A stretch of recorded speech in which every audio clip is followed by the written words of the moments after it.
Major Jameson C. Bowman, Jr., Chaplain, U.S. Army, Garrison, Fort Hamilton.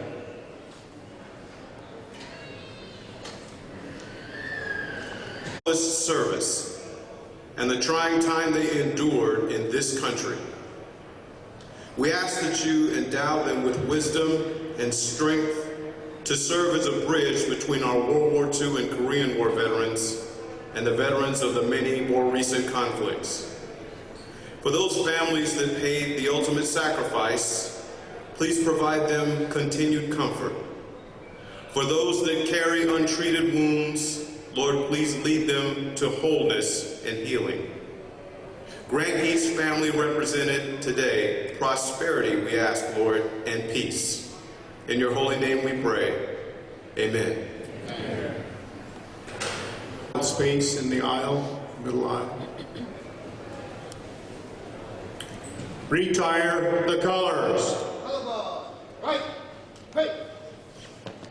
Oh.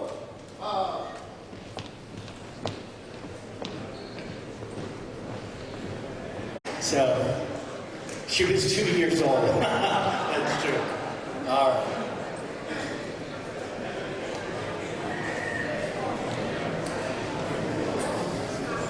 There's going to be certainly many VIPs here today, many dignitaries and so forth and so on. There's one group of people that really define themselves, and please, Michelle, step forward. This is a Gold Star mother. Please welcome Michelle McMahon. First, I want to say welcome home to all Vietnam veterans.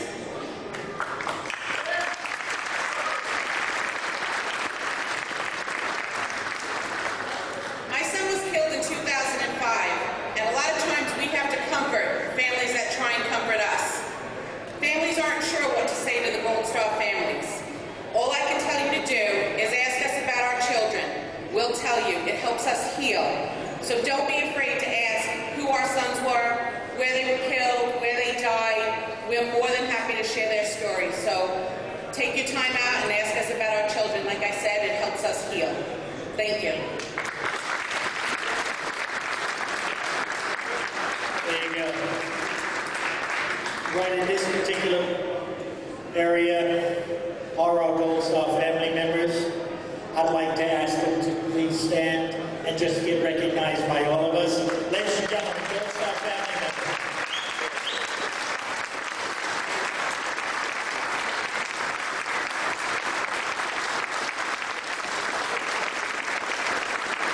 Thank you so much. Thank you. Again, you're in, if you don't have your cell phones off, please do. For those in the back, please listen up. We hear you, so we prefer POW MIA families. Ted.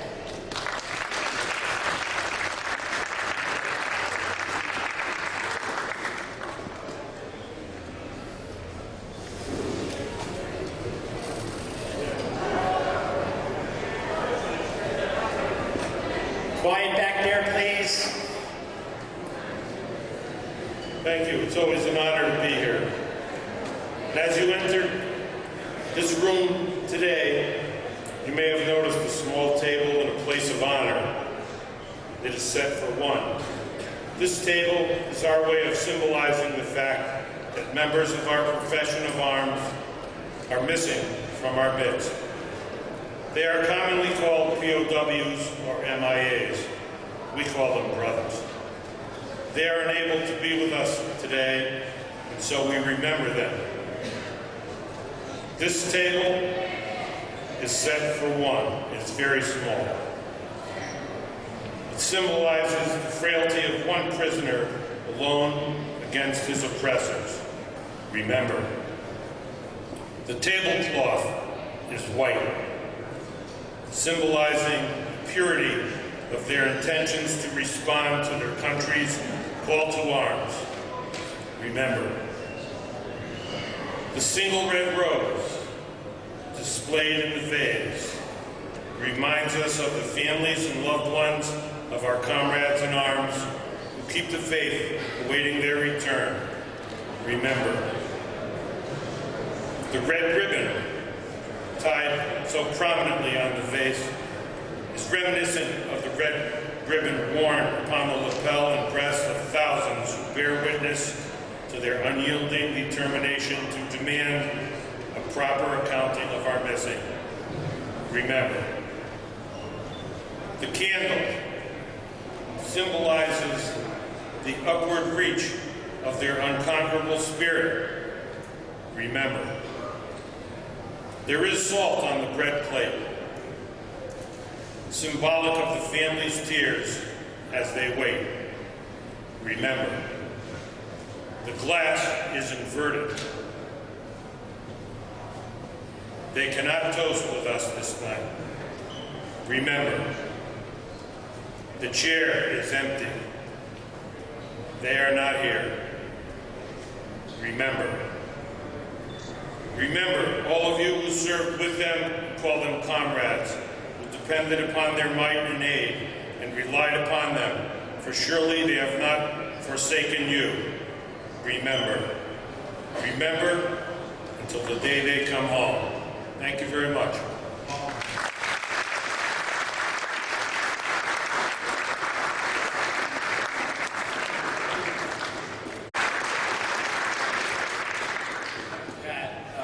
I have a few memories of that parade, which I'd like to share with you. But before I do, I think that we have to recognize and acknowledge the king of all Veterans Day parades, Pat Gallateri, and his team. The New York Veterans Day parade is the largest in the nation. It's televised in all major markets, and Pat and his team have been responsible for it, and they've carried the torch for decades now. So thank you, Pat. Okay, the parade was not my idea. I was co-chairman of the New York Vietnam Veterans Memorial Commission that helped build this memorial out here and put together the book, Dear America, Letters Home from Vietnam, and the movie, Dear America, Letters Home from Vietnam. I know Bill Nelson is here, and with his help and HBO's, we put that together. But I wasn't responsible for this parade. It really was the responsibility and the idea of a young British woman, young at that time. Her name was Catherine Saxton. She came up with the idea. She had lost her father in World War II during the London bombings, right? She's a very patriotic American. She said, you know what you need? You need a welcome home parade as a thank you, 10 years after the end of the war. And she presented the whole idea to our executive committee. And with few exceptions, I'm proud to say that I was one of them, everyone around the table said, forget it. We're never going to pull off a parade 10 years after the end of the war. Everybody wants to forget about Vietnam. Besides, it was 10 years ago. What if nobody showed up? If Catherine persisted, she went around to every member of that executive committee, and she persuaded them. Until everybody said, okay, Catherine, we'll do it. We'll do the parade. And then she went to Mayor Koch, and he said, okay, we'll do it. So we got a date, and it was May 7th, 1985. We had our parade, but we still didn't know whether anybody was going to show up. So those of you who marched in the parade know where we started, on the other side of the Brooklyn Bridge, right? Registration started to swell. It started to get very exciting. There were 25,000 veterans, Vietnam veterans from New York, and also around the country, that massed on the other side. Mayor Koch was there, and he was pushing a Medal of Honor recipient in a wheelchair, and the Medal of Honor recipients, led by Bud Buca, were all around him, and we shoved off. It was a day a lot like today, kind of cloudy, a little rainy, and still didn't know whether anybody was going to show up. I mean, the public.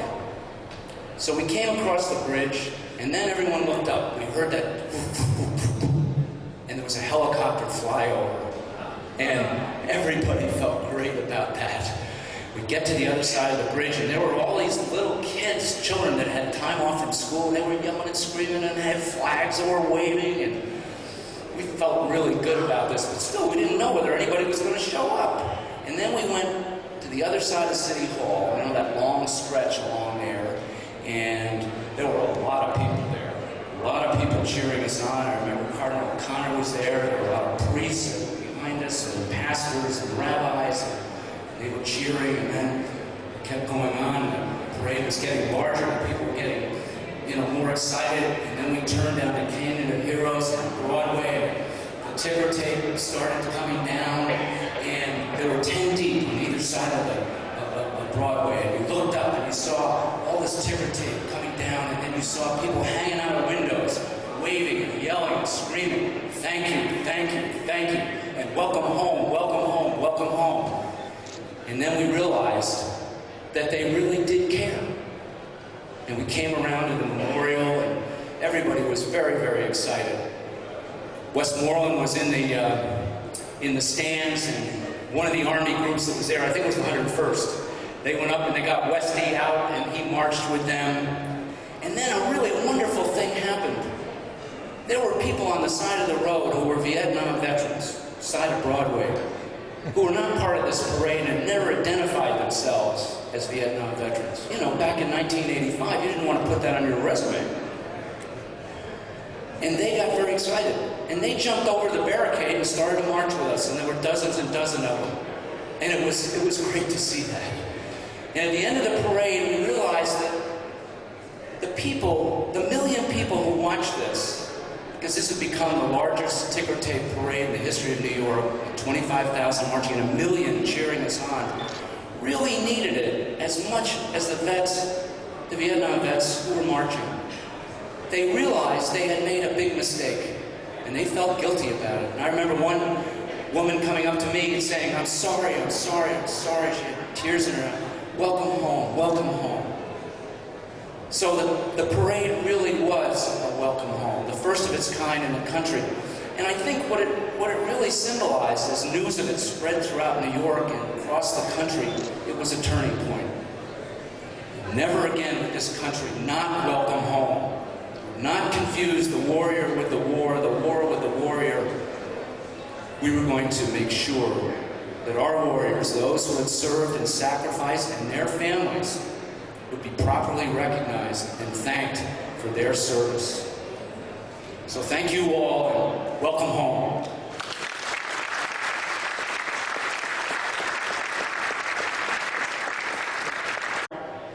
And when people saw it at a recent event, they jumped up and go, "That's me, and that's me." So that video is coming your way. Our nation bestows honor, but none so gallant, none so endearing, and none so much close to our heart as the Medal of Honor. Ladies and gentlemen, all rise. Welcome, Mr. Paul Buca, Medal of Honor recipient of Vietnam.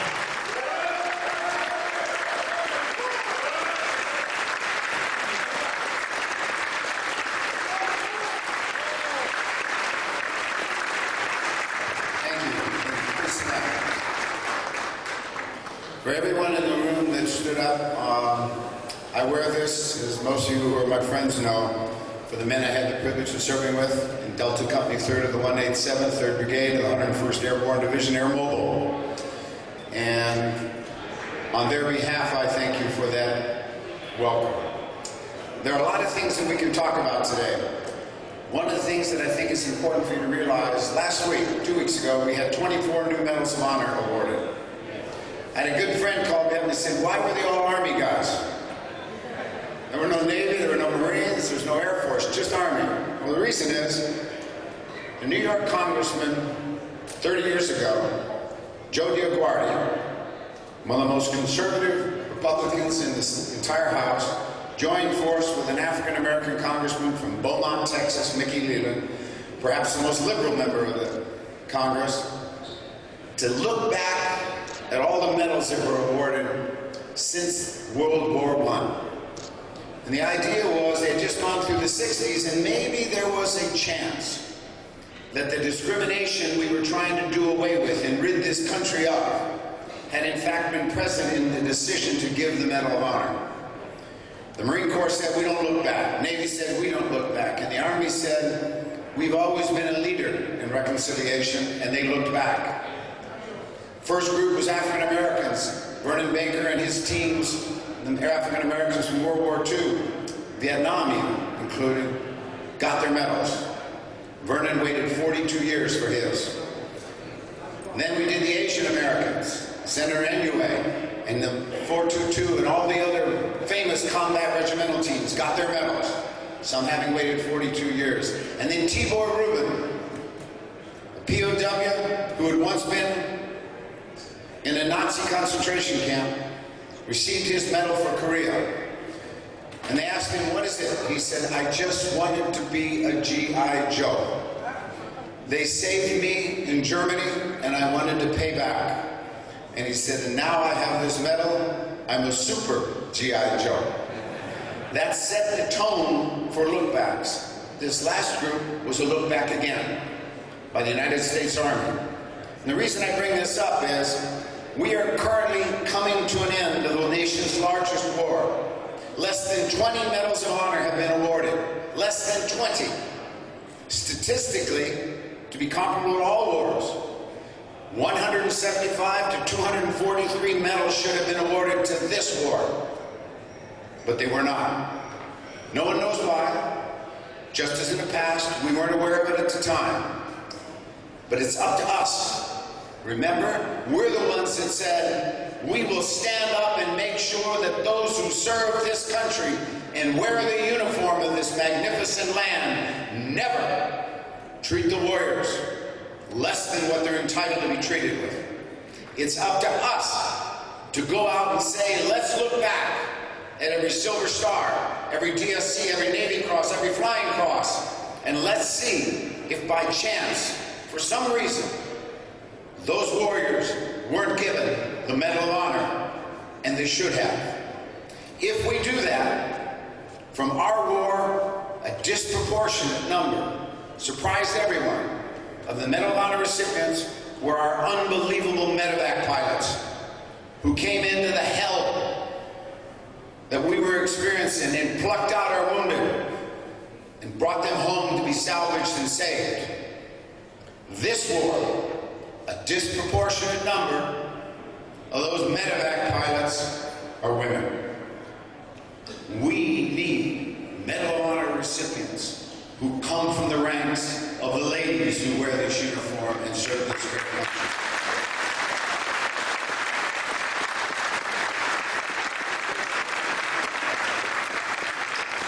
And why do I bring it up here? This is New York.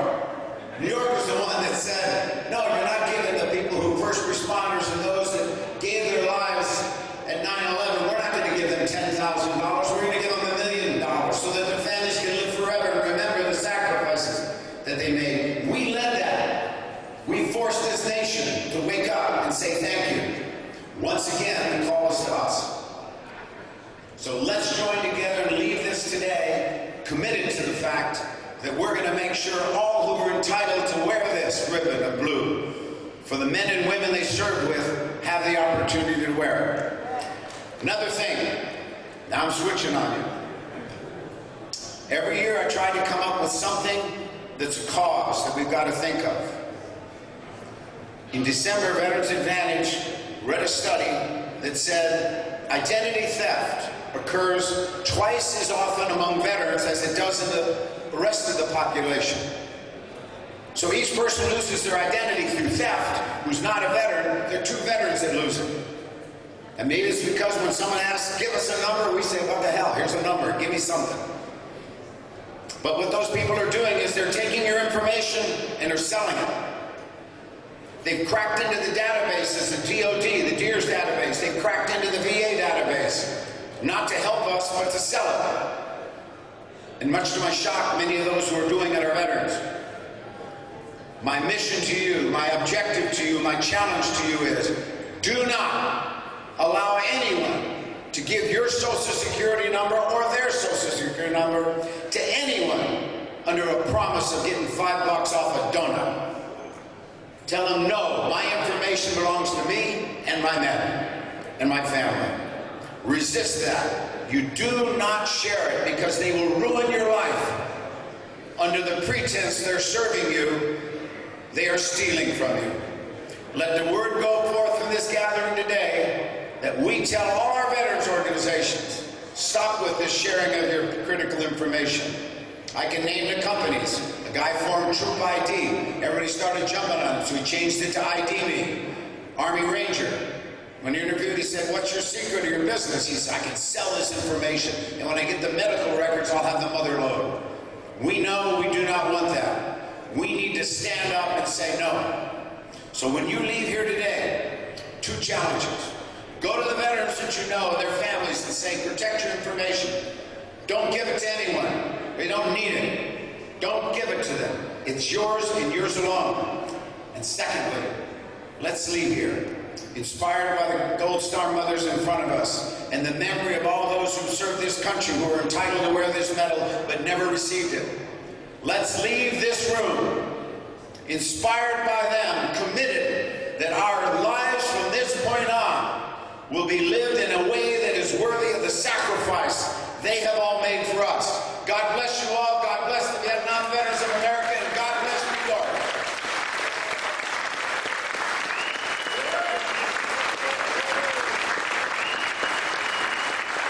Paul Buca, ladies and gentlemen.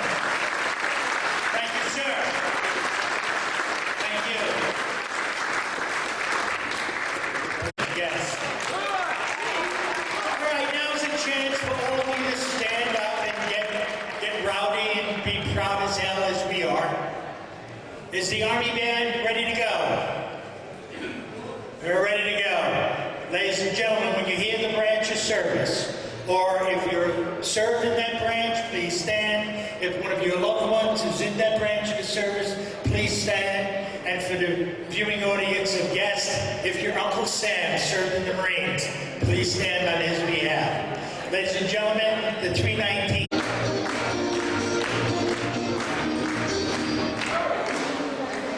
Marine, never a former Marine. I know. Served several times in Vietnam. I know. Ended up in a couple of books. Yeah, we know. He's a great man. He's the guy that made this thing happen today. He wrote the check, ladies and gentlemen. Please welcome Mr. Vince McGowan.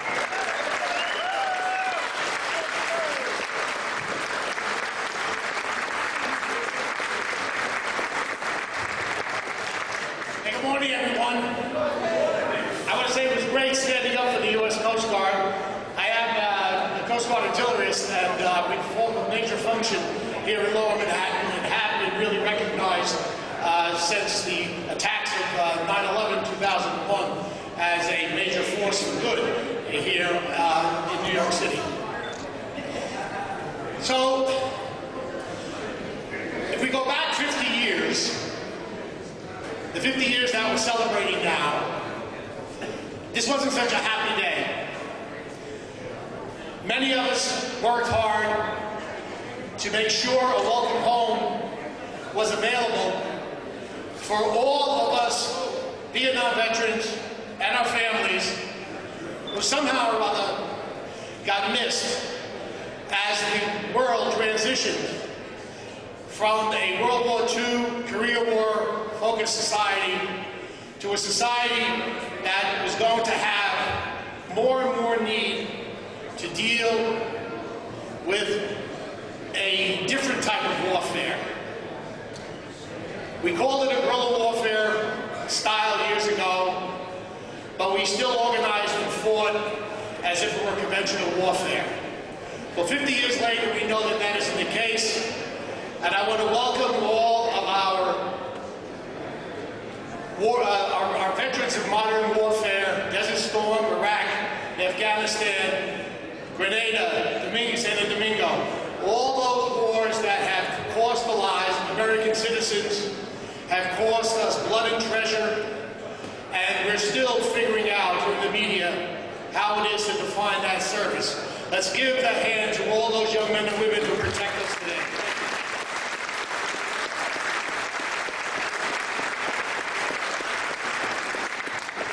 I know we're all watching carefully to see how our government handles the population of the federal forces. and the state and National Guards going forward in light of broken budgets and sequestration. I want to thank the Honorable Buddy Buca for pointing out how important it is to make sure that the valiant efforts of the men and women who stepped forward now, remember it's all volunteers, are recognized. I think he's absolutely correct in saying we have to increase the spotlight on particularly the women who are serving and filling all the gaps that had traditionally been male served. There is an interesting fundraiser going on right now, and to those of us here who are feeling philanthropic, the warehouse that Rosie the Riveter worked in Detroit has about $6 million collected to create a museum there. They're short about another $2 million. And we're hoping to be able to help the World War II veterans and all of their families come up with a solution so that the memory of what women did back in the 40s is not lost, because you're going to be asked to do more in the future, obviously. And I want to pay particular attention to the Gold Star parents that are here, particularly the Gold Star mothers. The service that you perform, the price that you pay is incalculable. Thank you for your service, and please, let's give our Gold Star families a big round of applause.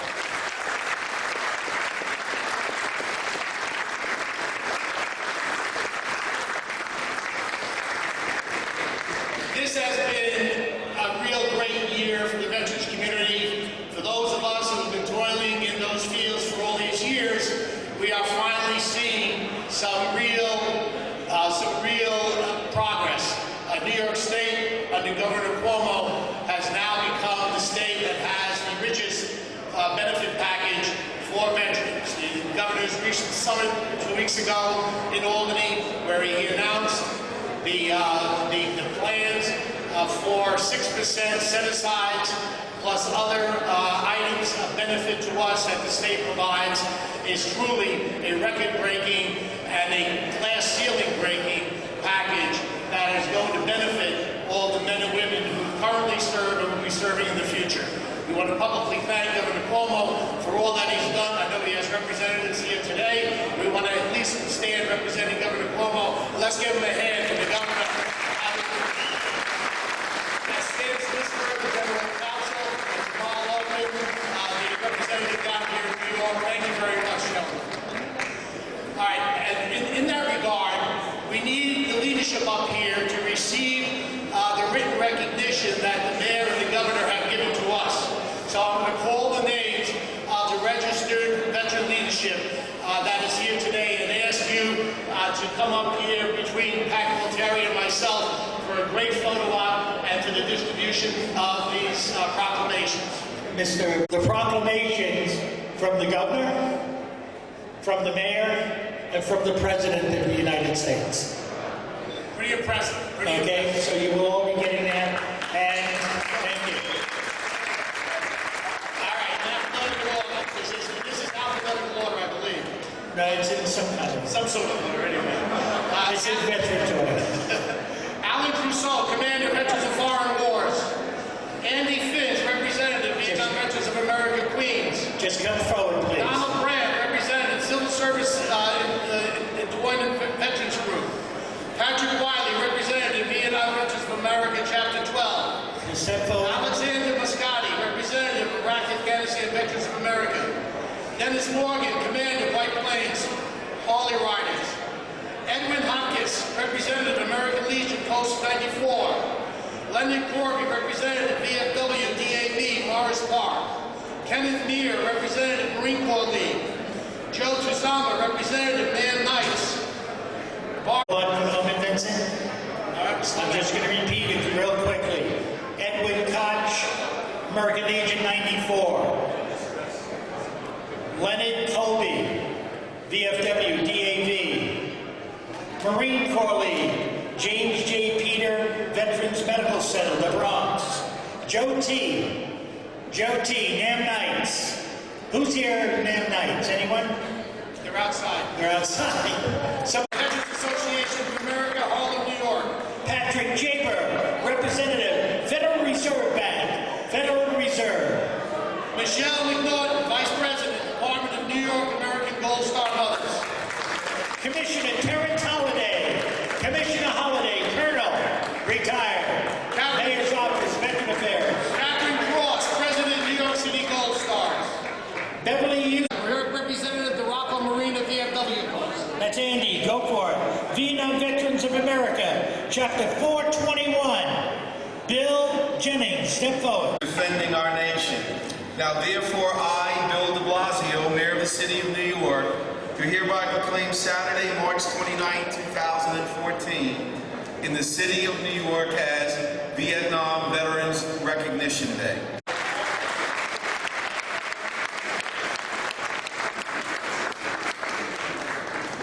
Make room for a lovely lady. Like to A great time for us to revisit that report, particularly regarding the Vietnam veteran. In that report, we stated, sometimes it appears as if we cannot get beyond Vietnam. We have to identify, or is it time to move on?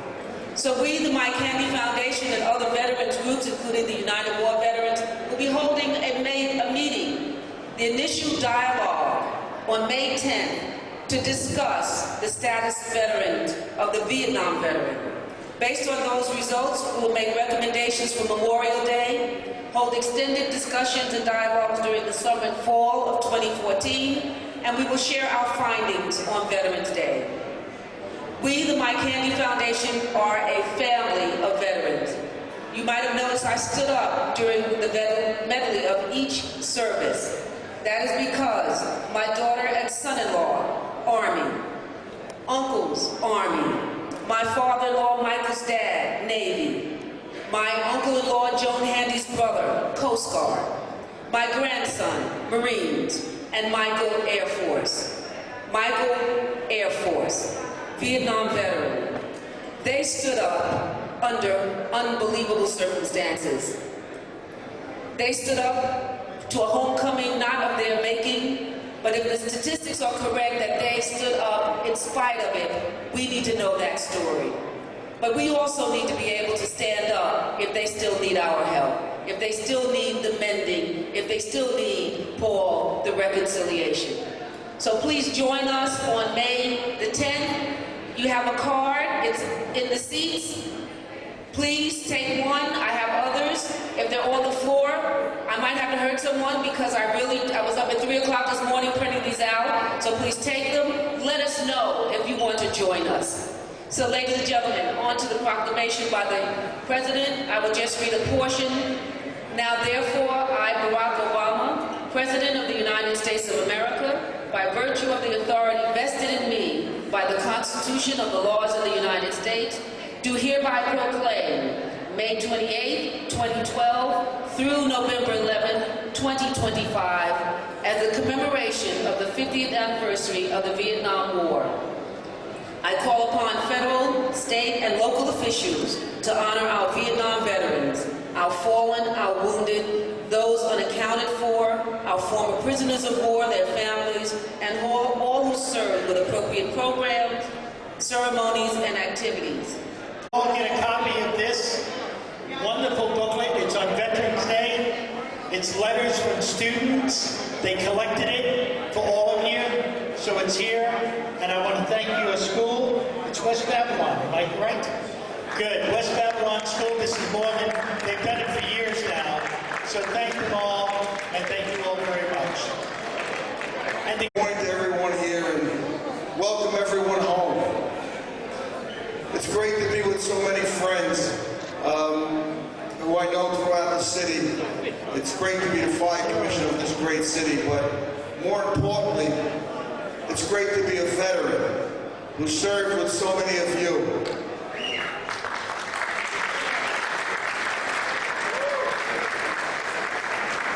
And I just want to say thank you because the Vietnam veterans have made sure that no veteran comes home and faces what we faced 40 years ago. You made sure that these kids that come home are treated with respect and dignity that they're supposed to be treated like.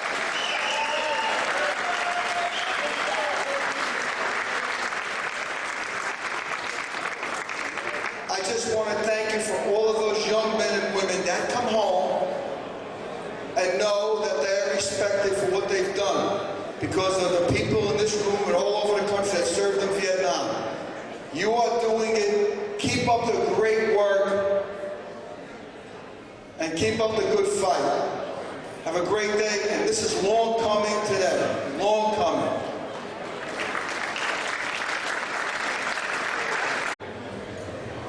$58,282 American patriots. We salute all who served with them. We stand with the families who love them still. We came home and sometimes were denigrated, and we should have been celebrated. It was a national shame, a disgrace. It should have never happened. That's why here today we resolve that it will not happen again.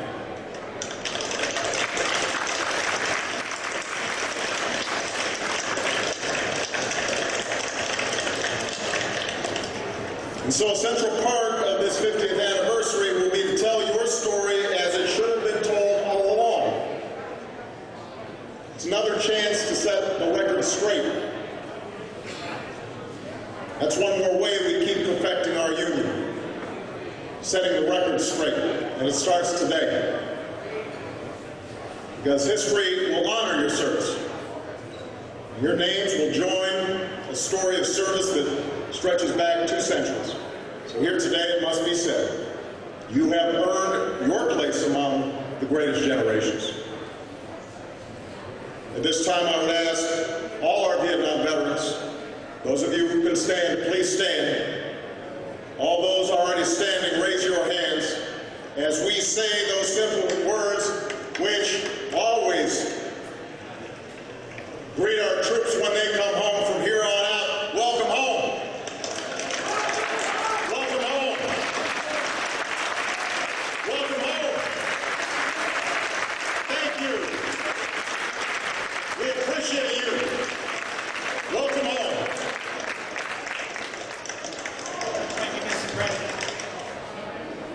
Met the leadership of the 50th anniversary of the Vietnam commemoration, put on post by the President of the United States. That keynote speaker is here and will be up momentarily.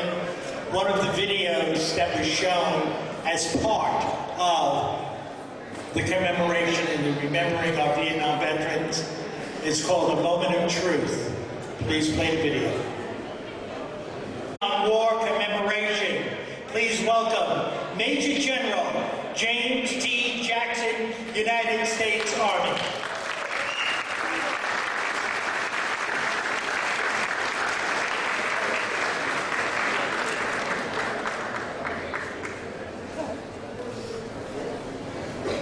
Things he's done to make this event possible. Great organization.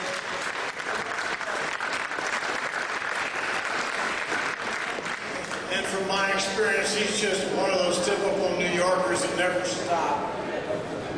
I'd like to also thank the Commissioner Halliday, who was here earlier, and the Gold Star families, all those represented, the moms and all the others. It's great to see you all here. Pat Buca, I had an opportunity last week to spend some time down at Fort Benning with some other Medal of Honor recipients. And once you get to know the group, here's one who just represents one of many. What they told us, though, there's about 70 of them alive today. It's a very small number. And when you take a look at every one of them, what a representation of our country. And so thanks to Paul for being here. Thank you very much. We had an opportunity to spend some time out in Yorba Linda, California at the Nixon Library with over 200 former POWs. And again, we met some of them down south at Fort Benning here just last week. You can't walk away from meeting a group like that without some kind of a tug at your heart. What a great group of Americans, and a group that are very much comfortable with themselves and the things that they've done over their past. But a great representative of this country and just wonderful people. I'd like to take this opportunity to thank all of you for letting us come up here today and to be part of your organization, part of your event. It's just great to be here. As they say, any day away from Washington, D.C. is a good day, but it's great fun to come up here and see friends in New York City. Our nation has traditionally set aside a special period at the 50th anniversary for all its conflicts. And today, and over the next several years, we're going to take time to recognize Vietnam. We did this for World War II, we did it for Korea, but now is the time for those of you who served in Vietnam. As we approach the 50th anniversary, the Congress told us to find a way to recognize those who served, along with their families, our allies, and other governmental agencies that served along with the military in Southeast Asia. DoD received the mission, and in 2012, at the ball, as you just saw, Washington, D.C. officially set off the commemoration period. Senior leadership, to include the President, attended, as did several thousand VIPs, specifically the Vietnam veterans attended, along with their families. Our commemoration goal is a simple one. It's to reach out and thank as many veterans as possible and their families and tell them that a grateful nation thanks them and honors them for their service and sacrifice. This event here is just one of many that are occurring around our country throughout this commemorative period. Today we have 4 teams spread out across this country visiting 4 different locations. There are more events going on than we could possibly participate with. We've got a team in Austin, Texas, Huntsville, Alabama, out in Kentucky, and here in New York. So each organization, each city, town is finding ways to thank their own veterans. But in order to reach as many veterans as possible, we've been recruiting commemorative partners across the country, like the United War Veterans Council here in New York City, the City of New York, the State of New York, and many of the other groups that are here today. As of today, we have 5,403 partners who have agreed to help us reach out and touch veterans. These partners are touching veterans where they live, in their hometown, across the country, enabling us to reach veterans that we would never reach otherwise.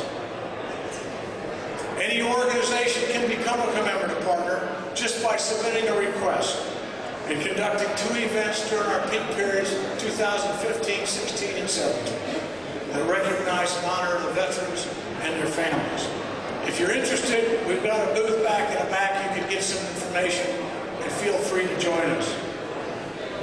During our commemoration period, we're focusing on the individual veterans and their families, specifically the Vietnam veteran. When asked to serve, you stepped forward and were counted. You were sent to a country that many of you could not have located on a map or globe. You accepted and trusted that your service was in the best interest of your country. All of you served, some died, and the rest of you returned home. Upon returning home, you were met with less than a glorious welcome. Your country did not honor you then, as we have been honoring the current veterans returning home from the wars in Southwest Asia.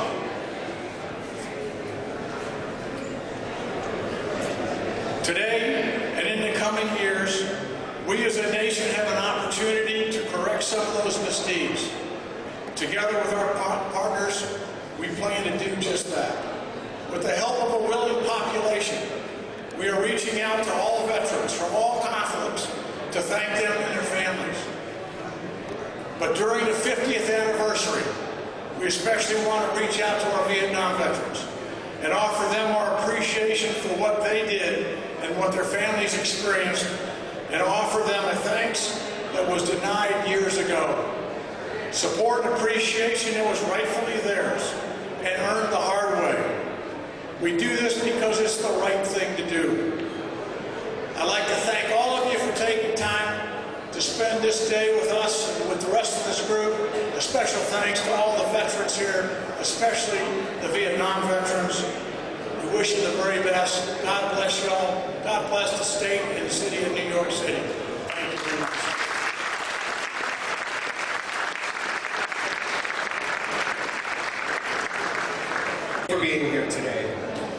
I stand before you as a humble representative of the veterans of the Iraq and Afghanistan campaigns. And I stand before you to thank you for your service and for your sacrifice, both abroad and for what you had to endure when you came home. Because of your sacrifices, the veterans of my generation, we come home to unprecedented respect and benefits that are seeing us get employed, get into great schools, and to generally just have happy, productive lives. And we have this because so many of you said that this treatment will not stand, that this country, that this government cannot send its young men and women into harm's way and not give them the respect and care that they deserve when they get home. You said that this will not stand. You organized, you rallied, and you demanded better treatment for the veterans of this country. And because of that, my generation of veterans will never have to endure what you did. And I thank you for that. And my generation of veterans thanks you for that. And what I can tell you is that as I stand here, the mission is not completed. And that the torch that you've carried for so long, it has been passed on, it has been received, and we will move forward. On average, as I think all of us know, 22 veterans are still committing suicide every day. Unemployment, homelessness, these are things that are still happening at an alarming rate in the veterans community. And my generation of veterans, we will not stop until we make a dent in this, until we stop, until veterans are no longer committing suicide, until they're getting into the schools, they're getting the jobs that they need. They're not on the streets, because that's what they have earned and that's what they deserve. Thank you, Mary. I'm getting, the music's playing, so I'm gonna go. But I will just leave you with this. I just want to say thank you and welcome home. Thank you.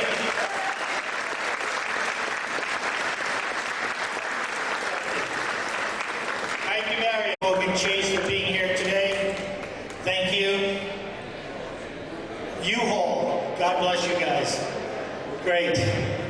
Every truck you see in the neighborhood, it belongs to us. We're driving all over the place. Thank you, U-Haul. And the Bob was a young female blonde vocalist from the D. Martin Dingaways by the name of Michelle Delafave. You're going to love what you're about to see. And then following that will be Michelle Delafave to give you a little rendition of what she gave to us in Vietnam.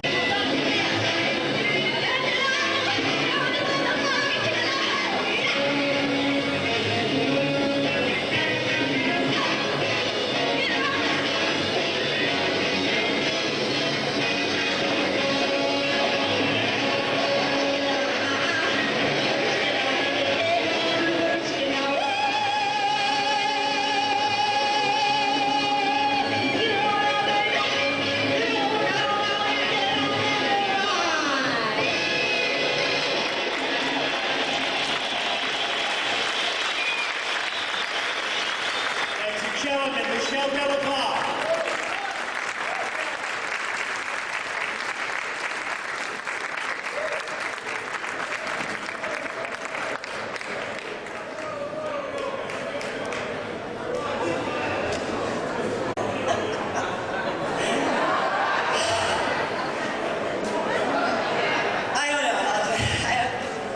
When I sing this now, I'll bring up some funky roosters to join me this time.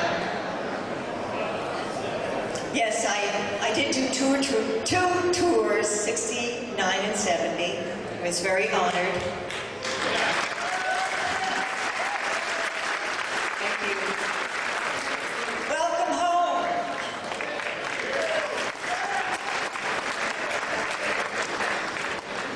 I want to say thanks for the memory of Christmas in Vietnam, of ration food and Spam. And here's to those who saw the shows we did for Uncle Sam. How lovely